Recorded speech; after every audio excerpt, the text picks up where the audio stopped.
So we launched a piece of thought leadership this week called the Mining Matrix.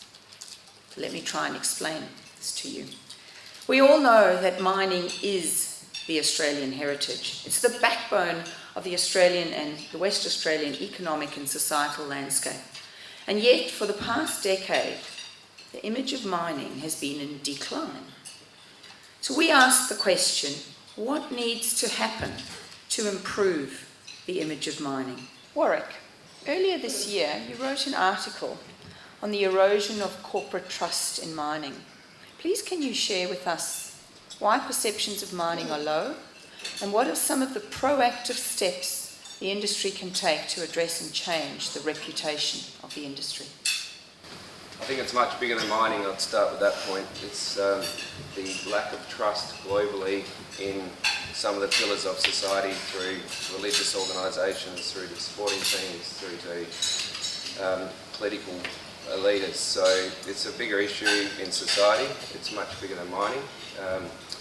What I would do in terms of trying to help this industry turn around lack of trust is, we're very good about keeping our head down. It's a very Australian thing to do. I think it's actually time for mining to stand up and be better storytellers. Showing how innovative and exciting the industry is, proving to school-age people what it is that the industry does for Australia and actually the globe, I think is a really critical part of that message. And Warrick talked about, as an industry, we need to become storytellers, and every person within the industry needs to become storytellers about the amazing things that this industry does.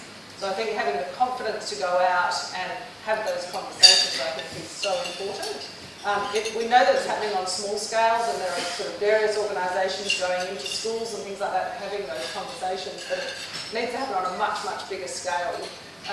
So I think from that perspective, they would be sort of some of the things that I would certainly be looking to do. I think that cross-industry collaboration piece is important. The skills task force, I think, is a really important thing as well.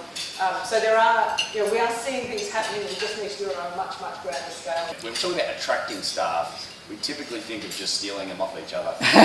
So the attraction and retention part, but what you're collectively hearing is it's the absolute image. And take the China view of build a city, the people will come. If you get, and media aren't going to do it for it. They're not going to put a good news story in. It's not going to sell a paper or content. So the industry itself has the voice. Gold Industry Group is doing fantastic work in bypassing those mainstream and getting those good news stories out there. I think we've got to stop beating up the industry and thinking they've got to do more. You're doing so much. It's really just about articulating that out there to the parents and to the teachers who are actually informing kids, don't go into mining because it's either environmentally or unsustainable or it's unsafe. There's some very old perceptions of it. And not everyone can go and walk through one of our underground mines. You just can't get in and get access to see that. Yes, you can stand on the edge of the super pit and see that, but that's not the image that really is the future. The future isn't big open pits like that.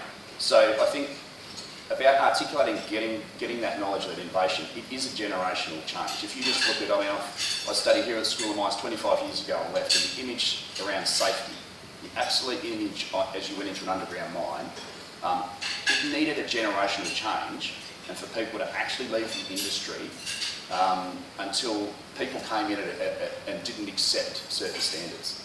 And that's what you're going to get in innovation is, don't teach old dogs new tricks. Like, people try to, but just let that generationally move through, and if you create the image of the industry to be that buoyant, exciting place, they'll come with new answers. And so if we keep trying to mandate and teach everyone our old tricks, you're not innovating anything.